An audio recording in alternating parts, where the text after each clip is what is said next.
Hello, this is Reasoning and Proof, proving statements about angles, example 2. And example 2, they just show us a proof here. We're given these three statements, and we have to prove this fourth statement. So they start out with what's given, and then they make this leap here. They say that these two things measure that angle 1 is equal to angle 2. Also, angle 3 is congruent to angle 2. So two things congruent to the same thing are congruent to each other. So they say angle 1 is congruent to angle 3 by the transitive. That's what the transitive is. Then the definition of congruence gets them to the measure of angle 1 equals the measure of angle 3, and then they make a substitution. See, they substitute measure of angle 3 equals 40, and in that way they're able to get what they're supposed to prove, that the measure of angle 1 is equal to 40.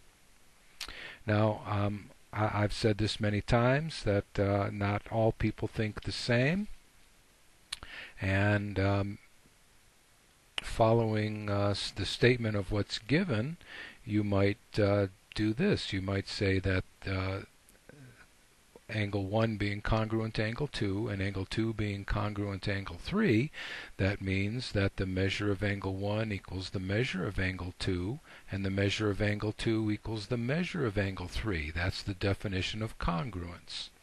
Now, the measure of angle 3 equals 40, but the measure of angle 3 is equal to the measure of angle 2. So I can say the measure of angle 2 is equal to 40 degrees. And this is by substitution.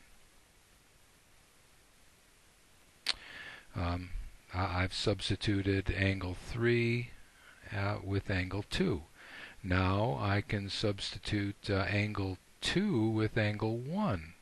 So I can say the measure of angle 1 is equal to 40 degrees.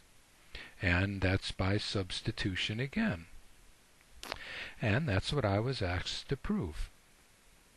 Measure of angle 1 is equal to 40. So I've done it a little bit differently. And I'll keep doing this to show you that it's necessary that you think about this. And I see many creative proofs from my students, as long as they're willing to think about it and put together what they know in how they enjoy doing it.